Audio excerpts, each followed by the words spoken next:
Good evening. I'm Scott Thurston, Deputy Sports Editor of the Globe, and welcome to tonight's Patriots subscriber event. Thanks for taking the time to join us.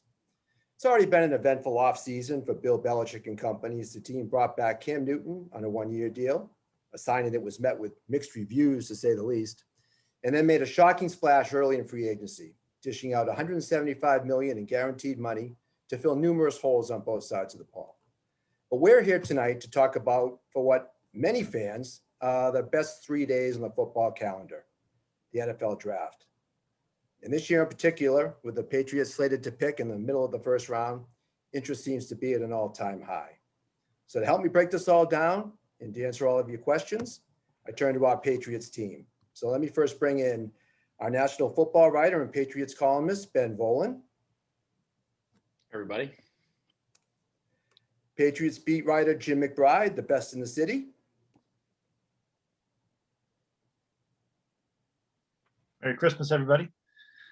And Globe columnist and football insider Tara Sullivan. Hey, everybody. She is. So Ben, you just arrived in Cleveland. So let me start with you. Give me a sense of the buzz around the city. Anything going on there? Yeah, they're furiously getting ready for Thursday night. It's a pretty great setup. It's right on the shore of Lake Erie.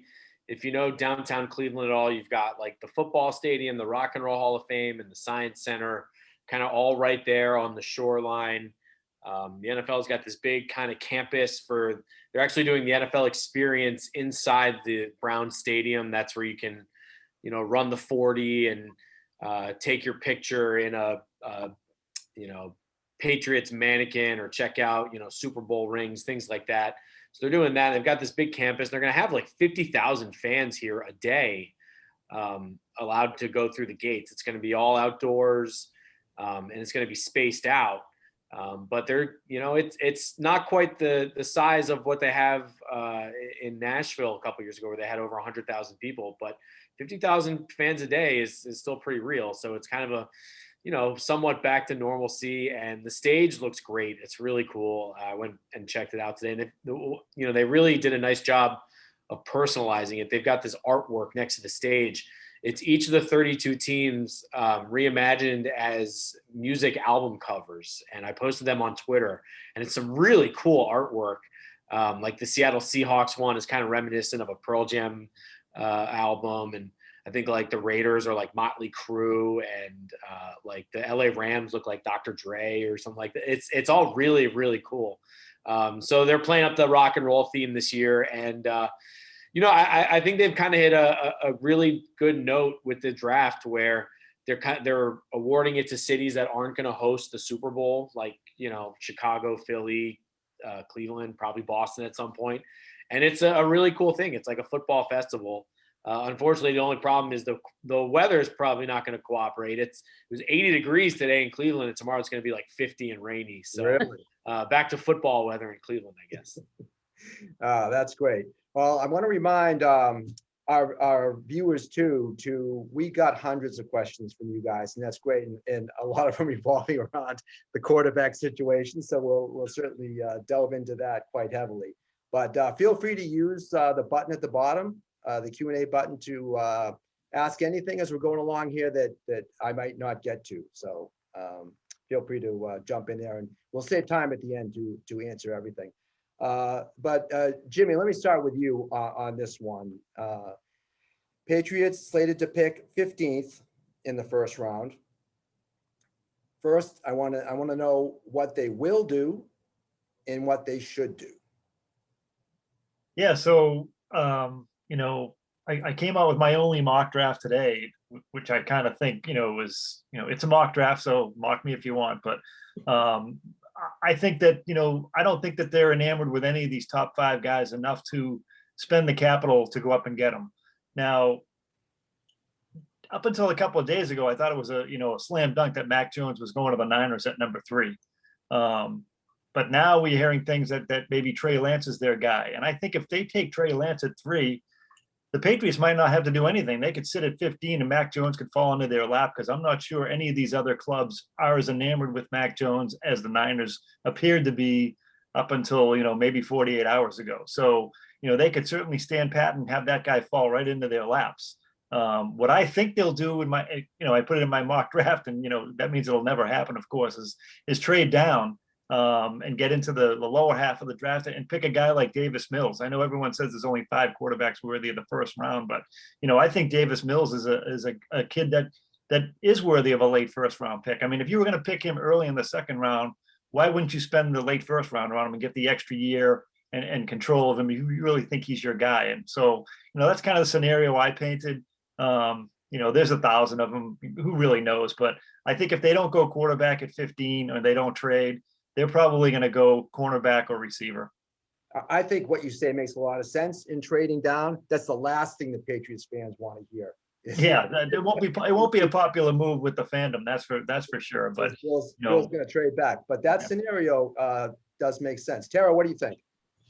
Well, as you said, remind me of the last time Bill Belichick was motivated by making the fans happy, and I'll write a column about it because that would be news breaking. So certainly, like what Jim laid out, it makes so much sense given the fact that we know Bill likes to do things. He likes to move around in the draft. He likes to use his picks as capital. I mean, I think our guy Andy Mahoney wrote a great kind of draft primer, and he pointed out that only in one of the years in all the time Belichick has been here has he not made a trade on draft day. So I think what they won't do is stay still and pick at number 15.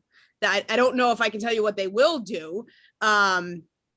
But I think Jim's point is really well taken, that Belichick could absolutely, sort of buck convention and move back. In the end, it would not shock me if they end up with a first round receiver. For some reason, I just feel like they still want that other top round talent. They haven't had the best success drafting high at that position. I don't know. For some reason, that just wouldn't shock me if when we're done talking about the first round, the Pats have a new number 1 receiver.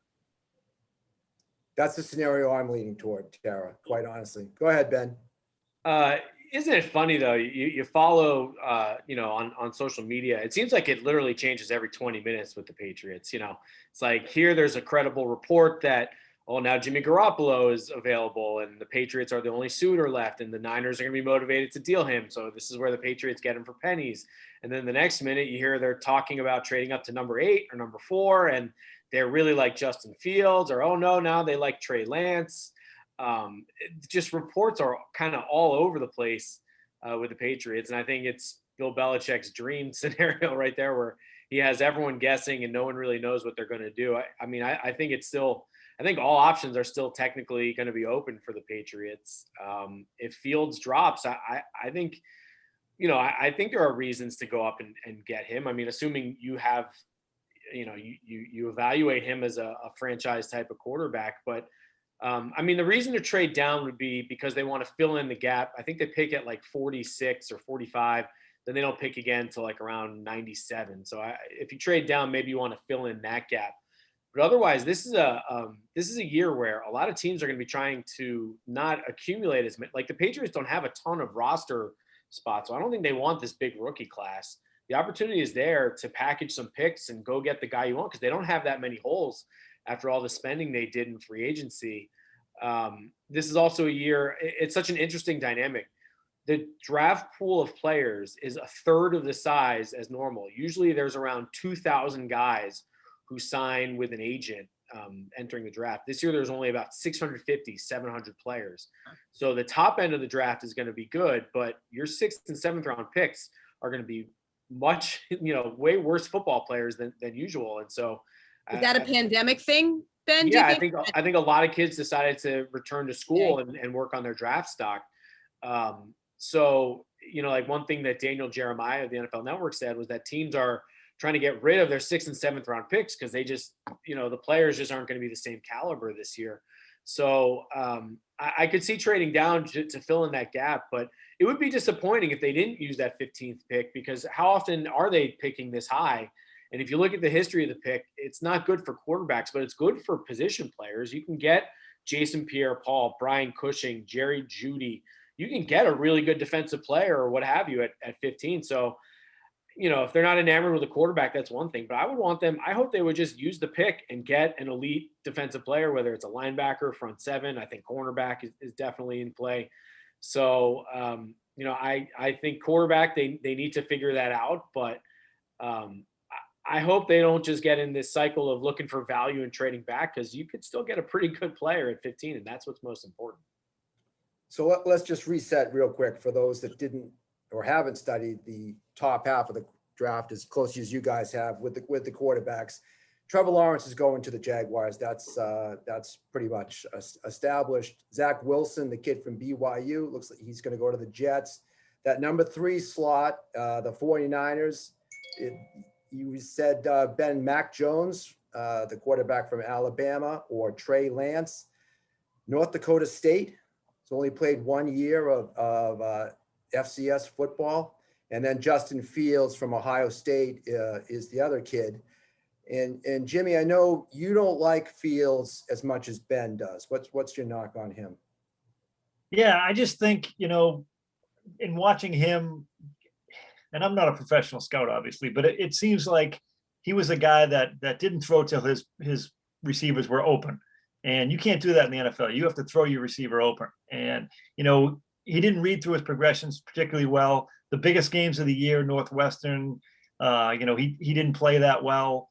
I just, I'm not trying to knock the kid. I don't think he's not a first round talent. I just don't see him as the, head and shoulders above a lot of other players. So, like I said, I'm not a professional scout, but I also didn't like the fact that he left Georgia when he didn't get the job down there.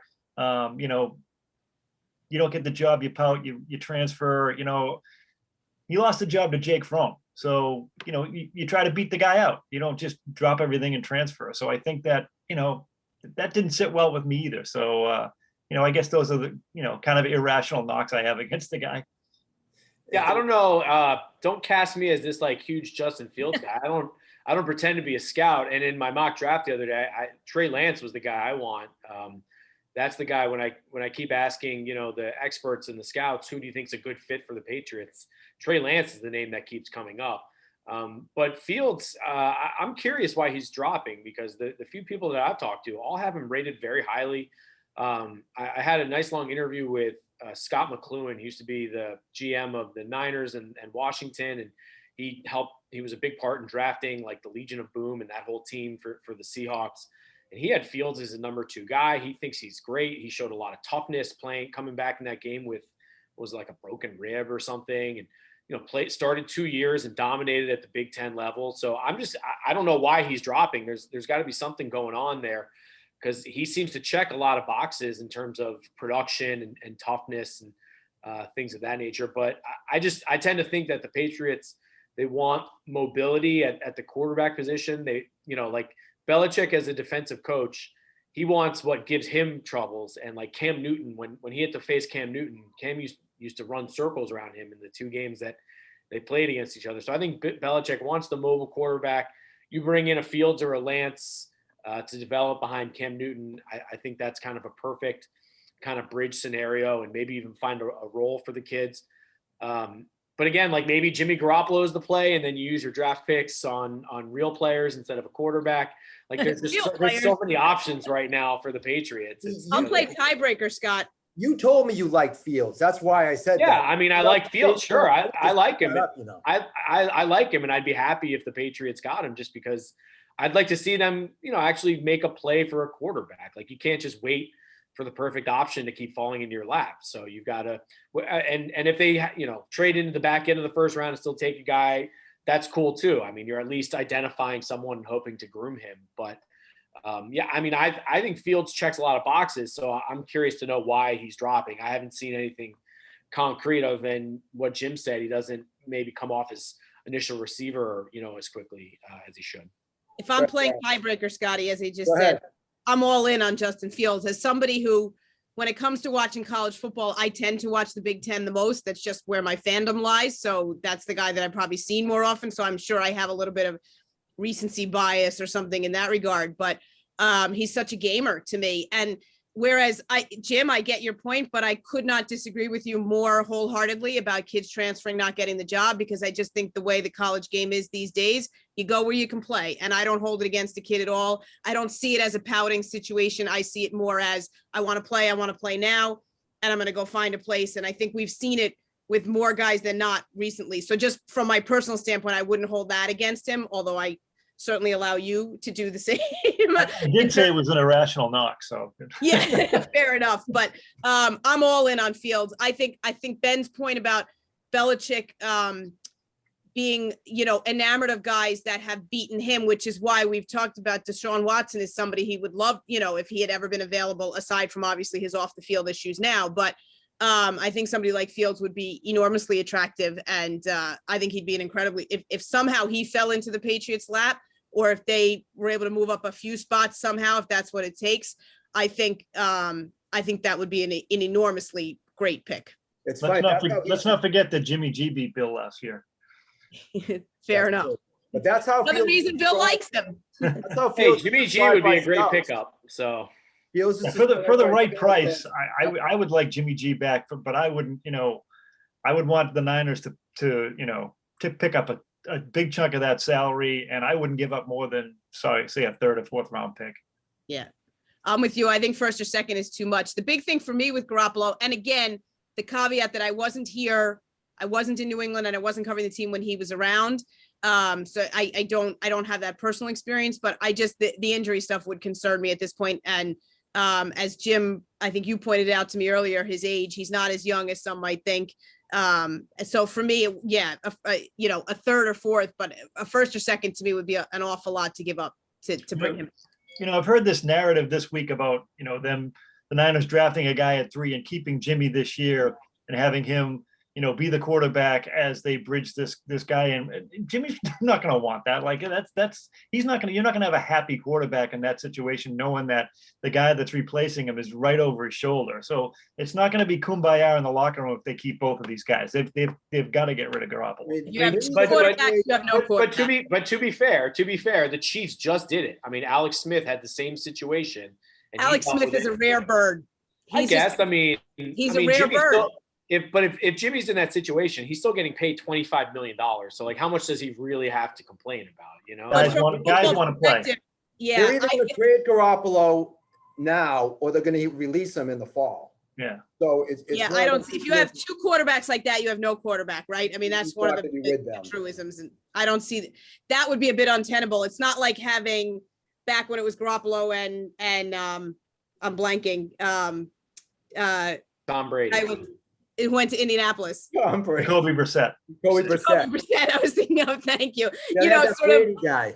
Yeah. equals behind somebody. No, because Garoppolo would be making all the big money, expected to be the number one. I think that would be a very awkward situation. I can't remember. Was Alex Smith? He only had the 1 year left on his deal, right? So he kind of. I mean, Jimmy's got more than 1 year left, so Yeah. it's a little bit of a different situation. No, the Chiefs traded money. Alex Smith the next year. They traded him to Washington. All right, so how much time did he have left on his contract? Well, I'm just saying that was a very similar. Alex Smith had taken them to the playoffs, and then they went and drafted Mahomes, traded up for him, and they kept Smith. And Yeah. Smith still took him to the playoffs, and then they still. I mean, so that situation did just work. So Yeah, so they traded up on draft night to get Mahomes, right? It wasn't like they traded 2 months in advance and let the entire world know that they were picking their quarterback of the future. That's a big. I mean, you can throw your eyes up in the air, Ben, but that's a big difference. This guy's been sitting on this news for 2 months. That Garoppolo, that he's And out. I personally just think all we've come to learn about Alex Smith is that he had done it before, right? He had been through the Kaepernick situation in San Francisco, he's somebody who had, been at that highest perch, his number one pick. I just think he's an exceptional person in that situation. And I think it's hard to ask other people to handle it the same way that he did. We know how Bill feels about Garoppolo, right? We know. And why'd he give him away for so we little? knew that- Well, his hand was He forced. couldn't pay everybody. Yeah, exactly. I We kid. know the situation there. Would you give away a second rounder next year for Garoppolo? No. To pick this year, build around what you have, what you've just brought in for free agency. The money's all going to come due at some point next year. Just go all in this year, give away the second round pick next year, trade for Garoppolo, have San Francisco eat some of the money, and then go a different route. with your 15th pick, picking at 15. Get him a receiver 15. It made the next year's second round pick and San Francisco takes a chunk of the money. That's a little more palatable to me. This year's second round pick, I don't think so. No. Ben, are the picks next year regarded by many teams as more valuable because of the way that teams can scout and all of that, as opposed to this year? Yeah, I think there's a thought that since this year's talent pool is shallower, that next year's pool is going to be deeper. But like I think the general principle is like a second rounder this year is worth a third rounder next year. So like a future 2 is worth the same as a 3 this year. I still wouldn't do it. Jimmy's contract is not any contract that any team would want to trade for. And since he has no guaranteed money, the Patriots, if they are trading for him, it's for like no higher than like a 4th round pick. And he's getting a new restructured deal that's heavy on, game day bonuses. And it's probably a multi-year deal so they can have him under control for a couple of years. And he would want that too. He would take a pay cut, but he'd get more job security out of it. So, I mean, the Patriots, I think, are the only team, even in the mix to get him. So they don't have to offer anything right now. And I don't think, they're going to offer anything more than a 4th would be crazy. All right, let's just say they do make this happen. What happens at 15 if they stand pat? Where do they go if they don't go the quarterback route? I vote receiver. You said Devontae Smith already, the kid from Alabama, the wide receiver. Or Waddle, the other wide receiver. Right. Yeah, I love Waddle. I think he's better than Smith, and that's not a knock on Smith. I just think he's better. I would love to see him here as a playmaker. But I also think cornerback. I think Caleb Farley, the kid that's been really unlucky with injuries and now he has COVID. I think he's going to be a guy that you can match up a lot of big receivers against, tight ends against. Corner is going to be an issue at some point for this team. I mean, Gilmore's on his last year, if he even makes it through this year. J.C. Jackson's going to be unrestricted next year. They have to address that cornerback but issue at some point. It's good right now, but it can change quickly. Do you guys think they use Gilmore? Like that would be the other thing, Scott, is he's certainly out there as a trading chip, right? Like Ben, do you think Gilmore's on the team when the season starts? Yeah, I don't know. I mean, I was all in on trading Gilmore for most of the end of the season and then into the offseason. But now you see what they've done in free agency. Yeah, they're clearly going for it, and Gilmore's still a very good player. So I don't know. I would keep him at this point. He's still a number 1 corner, and so I would look to give him maybe a new 3-year deal. But now the rumors of him being trade bait are popping up again. So we'll see. But I don't know. I to Jim's point, I mean, you don't know how much longer J.C. Jackson's going to be here. Jason McCourty's not under contract. Joejuan Williams hasn't panned out so far. So I would keep Gilmore at least for another year, but I would look to draft a cornerback pretty high too. That's a position where you can't have enough bodies. Yeah, there was a strange narrative last year that Gilmore's play had fallen off, and it really hadn't. I mean, he did get hurt at the end of the year, but when he got hurt, he was still playing at a pretty high level. So I agree with Ben. I would try to lock him up with a 3-year deal. I mean, he's on the books for $7 million. I don't think he's playing for that this year. Something seems like it's going to have to be done. But if you can get him, they've got some money to play with, 3-year deal. I still think he's a really productive player. It was just interesting because like Ben was saying, when the rumors popping up in particular with Garoppolo, like all the things you hear, the Patriots are best positioned for the cap room for Garoppolo. Now, Denver obviously made a different quarterback move. They might have had the cap room, but now they got Bridgewater. So maybe in the end, Scotty, you're right that Bill is good at waiting people out, right? Like he's good at not playing his hand we know he's not a panic buyer. We know he's not somebody who's, going to be backed into a corner. So maybe they wait out what happens with Garoppolo and he's still out there. If he ends up having to be cut, maybe he just says, that's going to be untenable at some point, and I'll be here waiting with open arms if and when he becomes available. Do you think the Niners regret not trying to get rid of him earlier after they made that trade to get the number 3 pick? Because it seems like that would have been peak time to move him, and now it's like they could be paying pennies on the dollar. I just thought it was so curious that San Francisco made that move to get up to 3. They perfectly telegraphed what they want to do.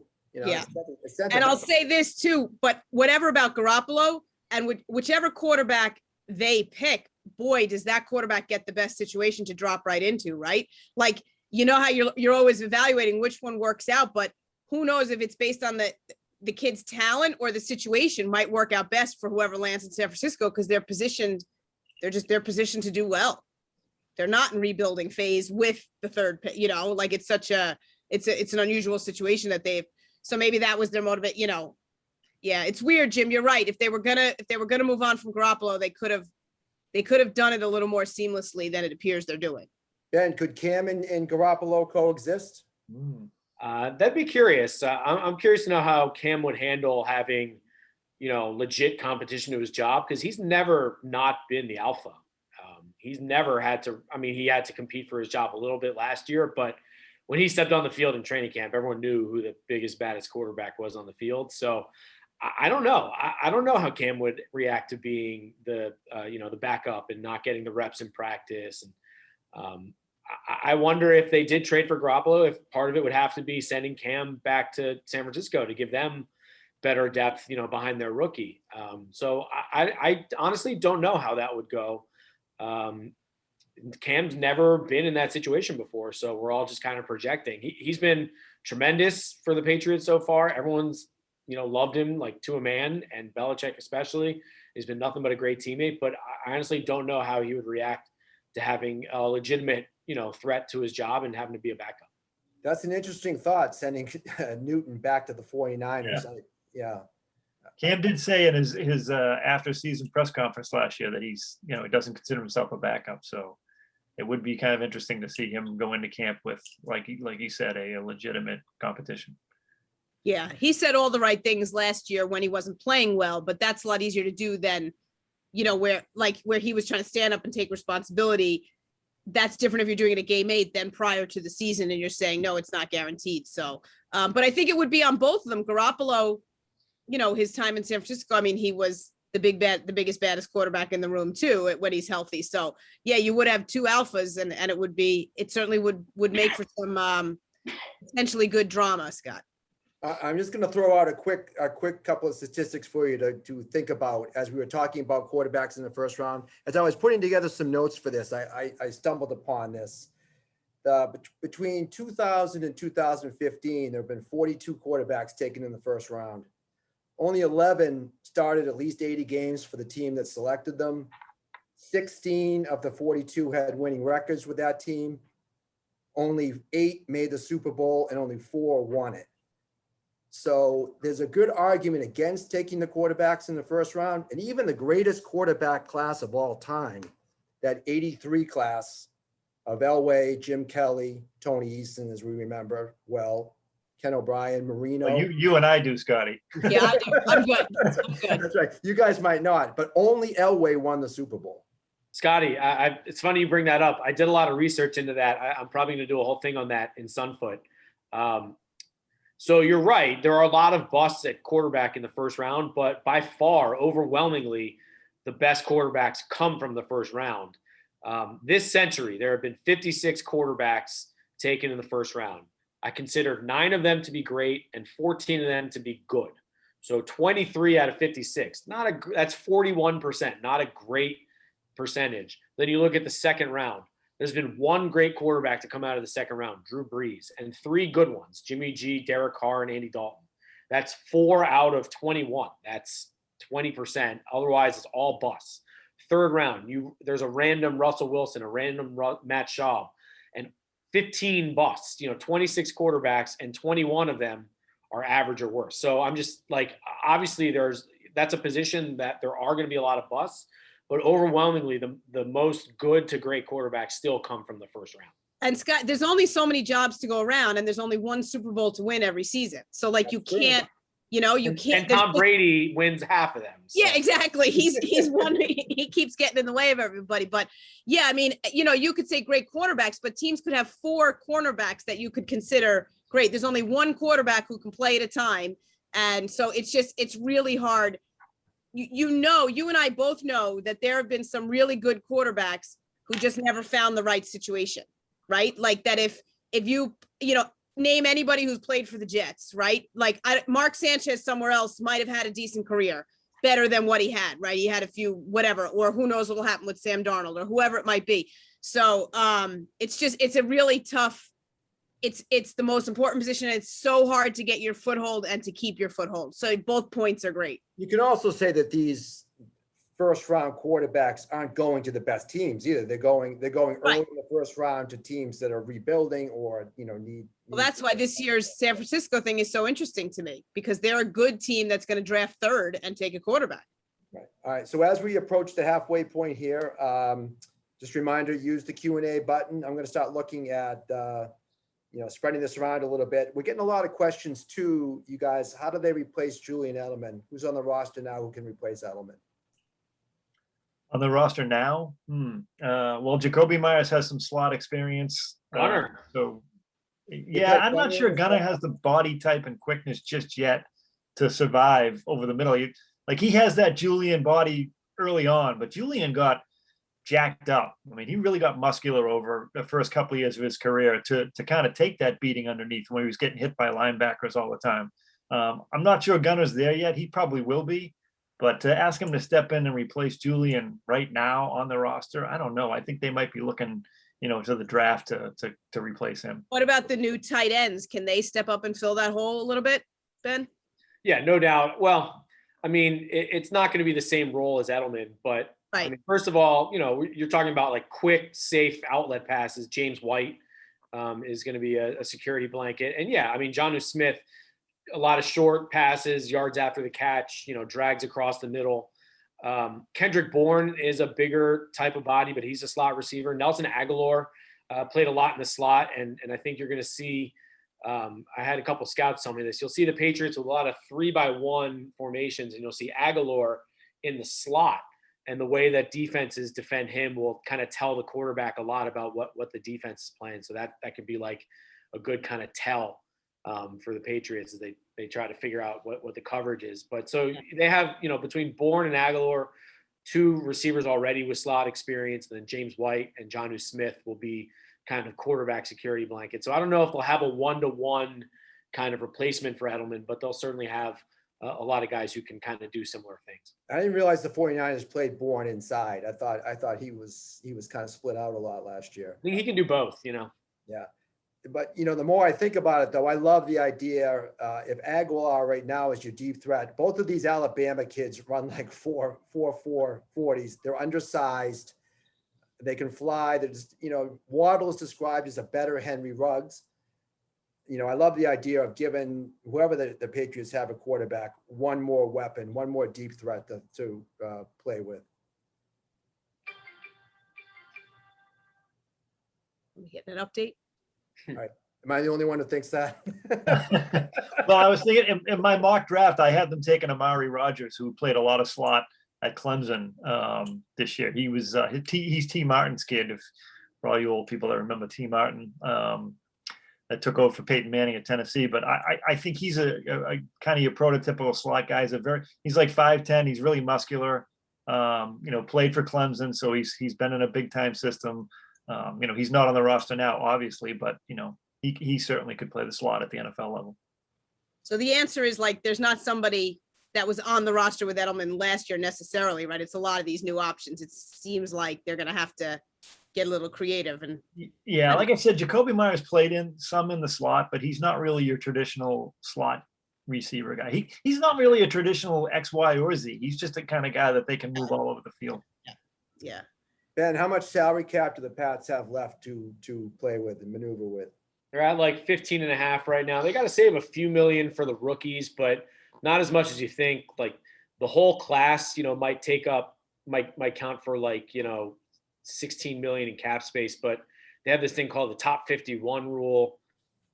I won't get into it now, but really they'll probably have to count for 4 or 5 million in cap space to fit their entire class in. So they have the space. If they trade for Jimmy, they'll have to make some moves. Again, they can do something with Gilmore's contract. That's why I think an extension makes as much sense as a trade, because you can lower Gilmore's cap number with an extension as well. So they have other avenues. They probably have a few others too still on the roster that I'm not thinking of right now. But if they do bring in Jimmy, they might have to tinker with some more money. But they have 15 million cap, and that shouldn't prevent them from doing whatever they want to do. A couple of viewers want to know about the possibility of trading for Matt Ryan. and or Julio Jones, since the Falcons have made it known that Jones is available. They want to obviously want to lower their cap number. Matt Ryan I just signed a new deal. I think Julio is, he's an amazing talent, but I'm not sure what his cap number is. It's over 20, right? It's So high, yeah. there's a guy that Try to lower it. after getting all those guys in free agency for, on kind of shorter deals, do you want to upset the financial apple cart by adding a guy like Julio? Unless Atlanta's going to take some of the money, take a bite of that apple, then, I'd be okay with it. Matt Ryan, I don't think the Patriots are looking at Matt Ryan right now. Matt Ryan has a ridiculous amount of dead money on his contract. The Falcons are tied to him probably for the next 2 years. If they traded him right now, it would add $38 million to his cap number. So that's not happening. And even if they wait till after June 1st, that's not happening. So that's why the Falcons aren't taking a quarterback at 4. They're wedded to Ryan for 2 years. Now, maybe next year, if he has another bad year, certainly they could draft someone next year, but they are all in with Matt Ryan this year. So the Falcons will not be wrecking their salary cap just to move him and have a giant hole at quarterback. And Julio, yeah, as Jim said, maybe if the Falcons would pick up, it's a $15.3 million salary. So that's what his salary and his cap number would be with the Patriots. And again, the Falcons would be kind of taking a huge dead hit just to trade him. And, that's a lot of money for a guy who had some injury, problems last year and is 32 years old now. So maybe if the Falcons are willing to pick up a good chunk of that, I could see the Patriots doing it. But otherwise, too old and on the wrong side of 30 and too expensive. Yeah, the Patriots really ended that whole Atlanta experiment, didn't they? I mean, we obviously know what happened in the Super Bowl, but they were never to be seen or heard from again on that grand stage. It just they came back and made the playoffs the next year, didn't they? Yeah, but they were not they've just, you got to get to at least a conference championship game to feel like you're, back in the conversation. They've been in the Super. They just never. It's to me, it was just so much okay, that they just pushed them out of the way. The Patriots just ended that budding whatever, and just said, nope, you're done. You can't hang with us up here. They lost Kyle Shanahan since that Super Bowl, and that was a huge part of it for sure. Yeah, the offense has been almost dysfunctional since he left. But I mean, they've just changed so much. We've seen it obviously with the Eagles they've imploded since actually winning a Super Bowl. So it's not that it's unique to the Patriots and the Eagles obviously beat that it's unique to the Falcons and the Eagles beat the Patriots. But it's amazing. Again, listen, I've written it, but it really does cause you sometimes, Scotty, just to look back across these 20 years and just not dismiss or forget not only the number of championships, but just constantly being in the conversation.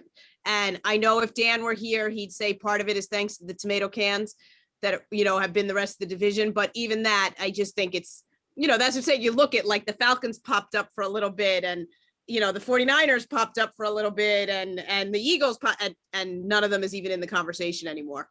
It's a remarkable run of consistency, no question about it. So I'm getting a question that just came in. Should the Pats focus on a quarterback who may be able to scramble, but not a running quarterback? The 3 best quarterbacks over the last 20 years weren't runners: Brady, Manning, and Breeze. I mean, the position has changed, really. Athleticism's at an all-time high. Is that just the way the league is going now?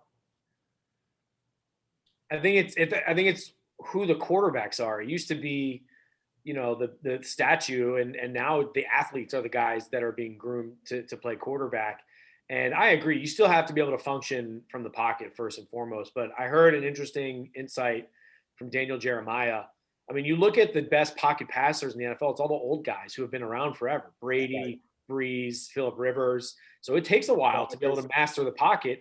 So while you're doing that, wouldn't it be nice to have escapability like Lamar Jackson, like Justin Fields, Trey Lance, that kind of thing. So you can make plays with your feet and still make plays like Josh Allen did his first 2 years. Then year 3, he finally figured out and all clicked and he was phenomenal. So I think he's the guy, when a fan asked that question, Ben, I think that's who they're dreaming about is Josh Allen. I think that's the guy they think, could we get him? I was waiting for you to say his name, because to me, that's the guy that people look at now and say, why can't we find that guy? For a couple of years, he's going to find his way. We'll keep building around him. And then it's going to click. He's going to figure it out. And he seems like one of the models now for taking the athlete who can move but can also be a pocket guy. Maybe Dak Prescott too, if he's healthy and comes back. Yeah, Josh looks like that guy when you call, central casting. I want an NFL quarterback, and they send you this 6'5", 240-pound guy that can stand in the pocket and throw bombs. But he's so athletic too, so he kind of breaks the mold. And now he's learning how to manipulate the pocket and stay for an extra half second and complete that pass. And of course, they have Stephon Diggs too, so that helps. What influence will Matt Patricia have on the draft this year? They brought Matt back at the end of last year as like a consultant after his stint in Detroit. I think the fact that Bill mentioned him, went out of his way to mention him in that, pre-draft conference call, tells you that he's going to have a big influence on it. He's a valuable confidant for Bill. And obviously he values his opinion a lot. So I think he'll be a guy that you can bounce a lot of things off of. And, the guy's a rocket scientist. So why wouldn't you have him in your room? Literally. Literally. Ben, who do you think Josh McDaniels would want to work with at quarterback? Good question. I think he would like Mac Jones a lot because, coming from a high level program like that.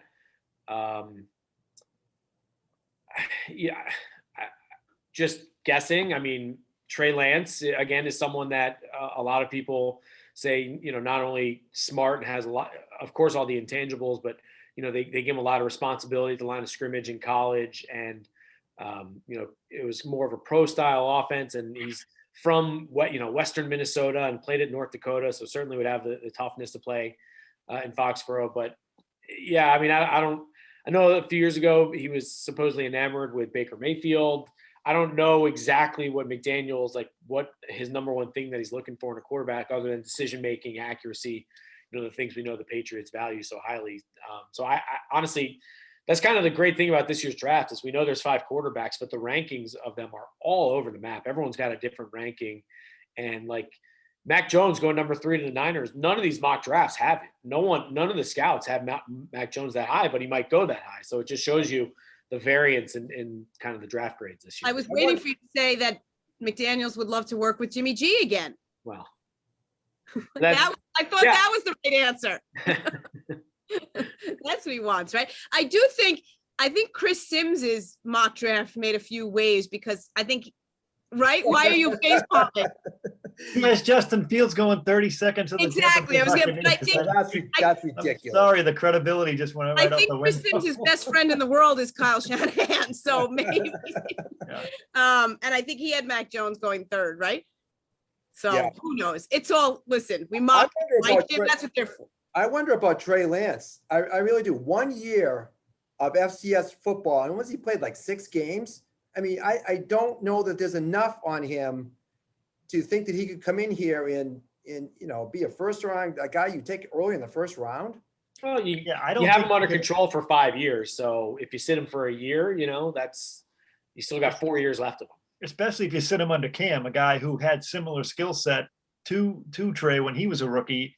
And, certainly could show him the ropes. I think Trey Lance would be perfect. I see no scenario where the Patriots could get him, but I think he would be trading a up. Tremendous fit. Yeah, I just don't know if they can. I don't know. I think the Niners are going to take him, so I don't think they can. I just don't think they can. When is he ready to play? If you take him. Well, that's the $64,000 question. But I think they would hope that he could play at the end of his rookie year, and then certainly be the starter his second year. That's when Ben's scenario works, Scott, because if you trade Garoppolo and bring back Cam, and then you have Cam to start ahead of him and tutor him, but out there instead of here. Yeah. Which coast do you want? Yeah, it would work. I mean, it would work, but yeah, it's certainly a good strategy. Just which one of the clubs is going to be able to do it. Yeah. Somebody wants to know, will the public and press, meaning you, Ben, and Shaughnessy, give the Patriots the time necessary to develop a young quarterback? Of course. I don't think I'll be a ball buster if they draft a guy. I'm not going to demand. Say that on Zoom? I guess you can. Yeah. I'm not offended. All right. I don't think we're going to. Now, if Cam is just stinking up the joint, I think that the cries are going to be coming a lot louder. But I'll give the kid a shot. Why not? Okay. Specific draft question for anyone who wants to take this. If the Pats go cornerback at pick 15, Ben, I know your answer because you had it this way in the mock. Who would be your choice? Patrick Surtain, the kid from Alabama, Caleb Farley from Virginia Tech, or J.C. Horn from South Carolina? I'm recusing because I don't have a strong enough. I'll take it. I would take Caleb Farley. I think that, despite his injury past and I think he has the best, and I hate this word, but the best upside of all of them. I mean, he was a high school quarterback. He came to Virginia Tech as a wide receiver, and they converted him to cornerback, and he was an absolute stud for the 2 years that he played as a cornerback, including the second year when he had a back injury and played through it and still put up great numbers. So I think, the medicals are the big key with him. But if he gets clearance through his doctors and whatever team's going to draft his doctors, I would take Caleb Farley. I think he's got great size. I think he can cover tight ends. I think he's got the long arms so he can cover slot receivers. He's got, also he turns really well so he can go down the field with longer guys. I just think he's a guy that you can kind of like Stephon Gilmore. You can say, look, you've got player X today. Wherever he goes, you go, and he can erase him. It's funny, of the three, the guy I would probably shy away from is Caleb Farley, and not because he's not a tremendous player, but the injury history at 15 would scare me too much. A guy with 2 microdiscectomies, that's the Gronk surgery, the herniated disc in the back. So he just had one like a month ago. He should be ready for training camp, but he's had 2 of these surgeries plus a torn ACL already by the age of 21. So that would scare me off at number 15. Lower in the first round, I think he's definitely worth the risk. But to me, Surtain and J.C. Horn are both kind of cleaner prospects. And also Greg Newsome from Northwestern's another guy in that first round range, although he also has some injury history. But Surtain is 6'2", J.C. Horn almost 6'1", both guys over 200 pounds, played in the SEC. So I don't think you can go wrong with either Pat Surtain or J.C. Horn. Good NFL pedigree too with Surtain and J.C. Horn. The fathers both played in the NFL, and Joe, of course, with the Isn't Saints. Dallas rumored to be in love with him and maybe move up, right? I think I read that somewhere too, but who knows with Surtain. Yeah, I've also heard Jerry's in love with Kyle Pitts too. So True, fair enough. Jerry's mostly in love with himself. Kyle So Pitts isn't going to be there for Jerry. right. Well, I think the working theory was that he would mortgage the future to get Kyle Pitts because he was enamored with him. But the other guy that a lot of people have mocked to the Patriots is Micah Parsons. Is he going to be? You think he's going to be gone by 15, or what? If he was there, would you take a shot at him? Even though linebacker might not be a need.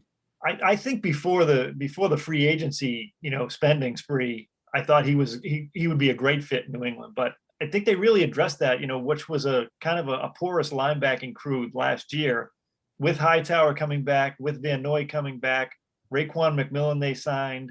I think that linebacking crew, they signed Matthew Judon. That second level of the defense is pretty strong now. So I'm not sure, 15 is where you go to take Micah Parsons at this point because you've invested so much already at linebacker. I think you got to go to a different position. And that's no knock on Micah Parsons. I think he's going to be a star in this league. Yeah, I read a study recently that like the second round is really the sweet spot for linebackers, that's kind of where their best value is. But Parsons is a tremendous player. And even though they do have Van Noy and Hightower, they could use a young linebacker to groom and be able to take over next year, if Hightower doesn't come back or what have you. So linebacker could be a need. But I agree with Jim, 15 might be too high. And Micah Parsons too, first of all, he opted out last year. Not a huge deal, but a year without football, you do have to factor that in. And then he was involved in some hazing scandal at Penn State, where the allegations are really nasty. So that's something that the Patriots and any team has to consider as well. So he's got certainly a couple things that make you raise an eyebrow.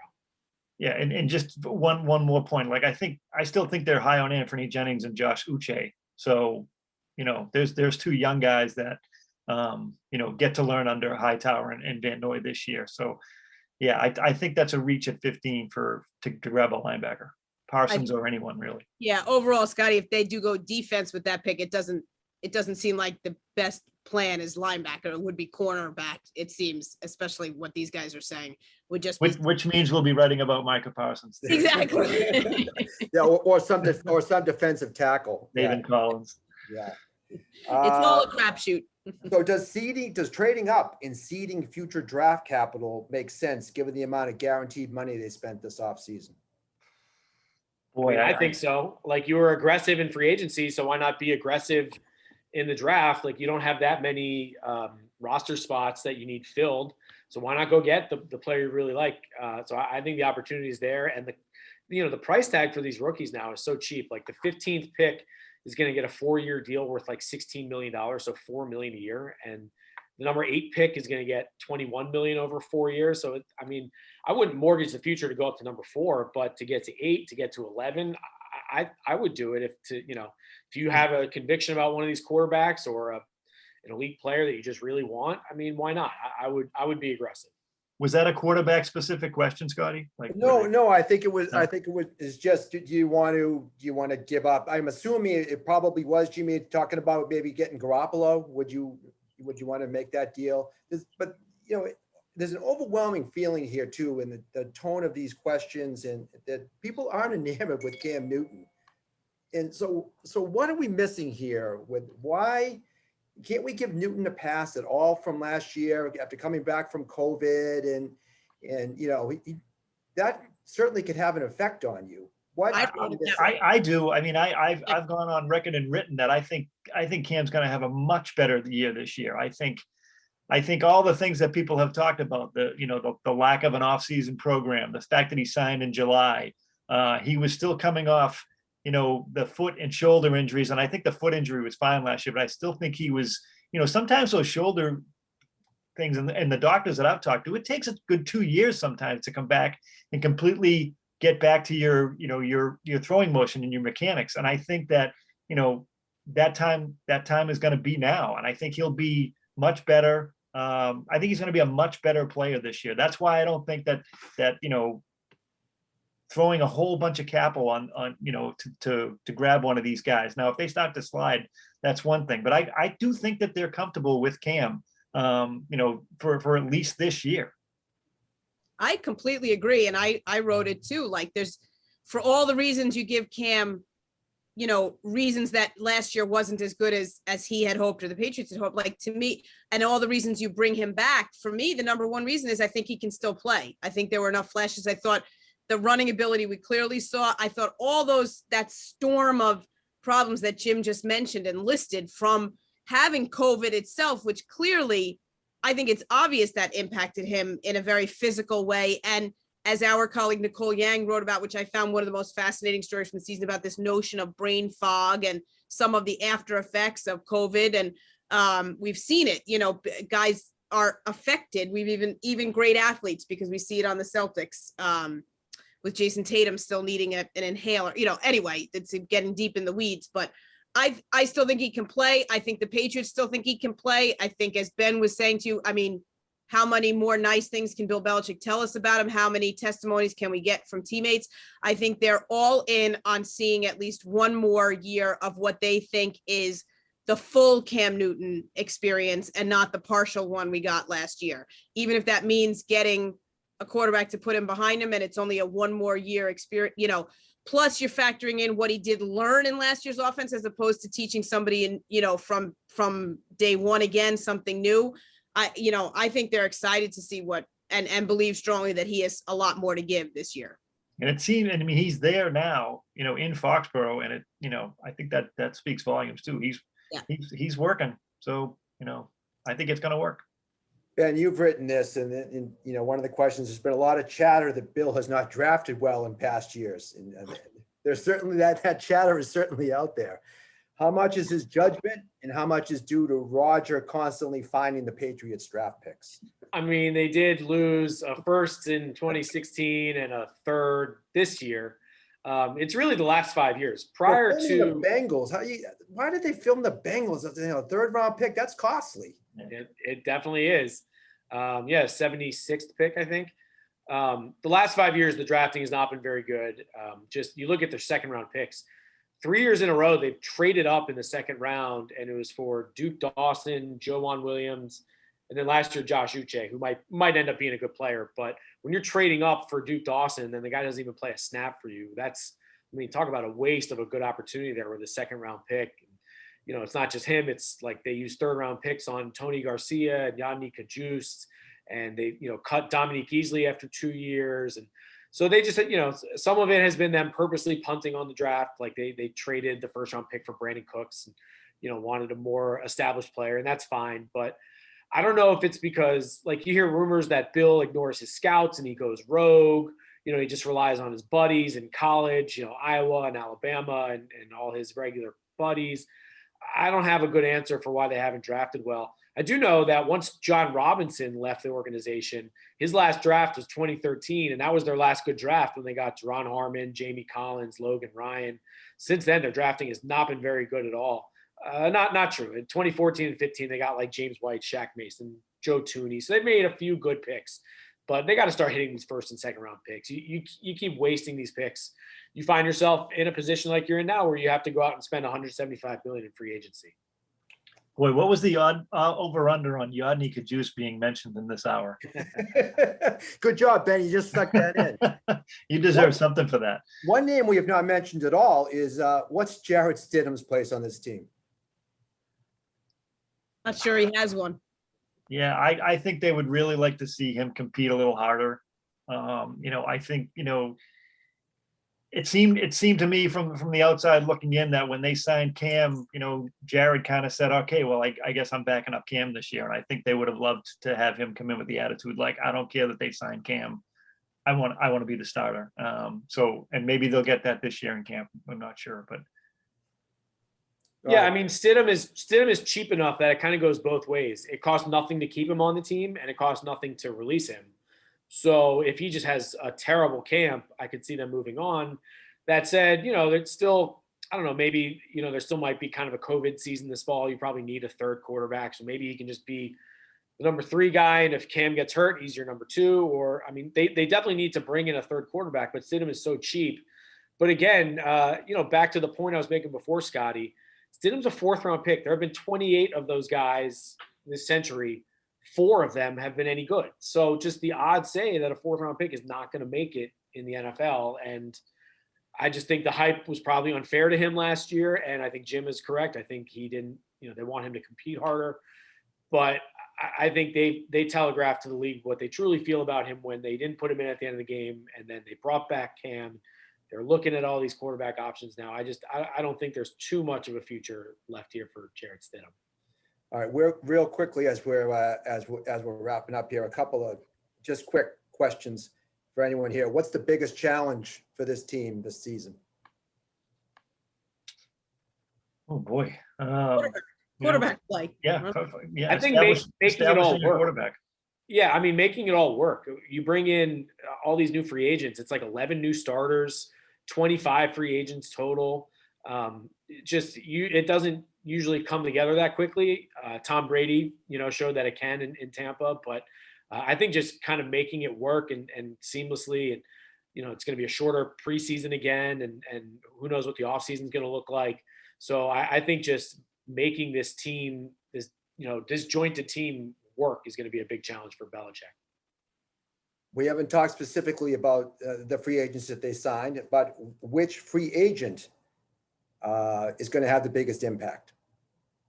Matthew Judon, the linebacker. Linebacker from the Ravens. I think he's a guy that can, he's the prototypical Patriot linebacker. He can do it. He can rush the passer. He can, play the run, and he can drop in coverage if he has to. He's pretty athletic. I love the way he plays. I love the way he played when he was a Raven. So we'll see. I'm just going to go tight ends because I mentioned them earlier, and I just think the Patriots have such a history of using tight ends so effectively, 1 and 2 at the same time, that I'm excited to see those guys. Yeah, Jonnu Smith especially. He's going to be such a fun, chess piece for Josh McDaniels. When he was with the Titans, he lined up as a tailback and took a toss sweep to the right and went 57 yards down the sideline. So this guy's a rare athlete. You can move him backfield, slot, outside. He's going to be, their matchup piece to see kind of what the defense is in. So I'm really excited to see what Jonnu Smith can do. All right, and let's wrap it up on this note. Who is going to be the starting quarterback for the Patriots in September? Cam Newton. Newton. I'll go off the board. I'll say Jimmy G. I think they'll make the trade, and I think Jimmy will win the job. I don't know if how many games he's going to play. If he's going to stay healthy, but at this point, it is looking like the Niners do want to dump him, and the Patriots will gladly pick him up for pennies on the dollar. So I'm going to say Jimmy G. All right, well, that's What great. about you, Scott? You didn't give us a name. I'm with Ben. I think Jimmy G. I think they make the trade for Jimmy G, and I think they take a receiver at 15 and build And from there. who's the receiver they take, Scotty? Putting you on the spot. Devonta Smith. I think if the pieces fall right, that he could be available. We know the Alabama connection with Bill, with Nick Saban, and that would be the guy. So Can't wait for it to start. I We know. Okay. This has been great. This is Yeah. talking football is just great with you guys. Thank you, all of you, for joining us and taking the time to do this. And for our viewers out there, keep it on bostonglobe.com the next 3 days. You'll get Ben, you'll get Jimmy, you'll get Tara, and we'll give you all you need to know about what the Patriots do tomorrow night. So tune in. Thanks, you guys, for joining us, and have a good night. Enjoy it, everyone. Thanks, everybody.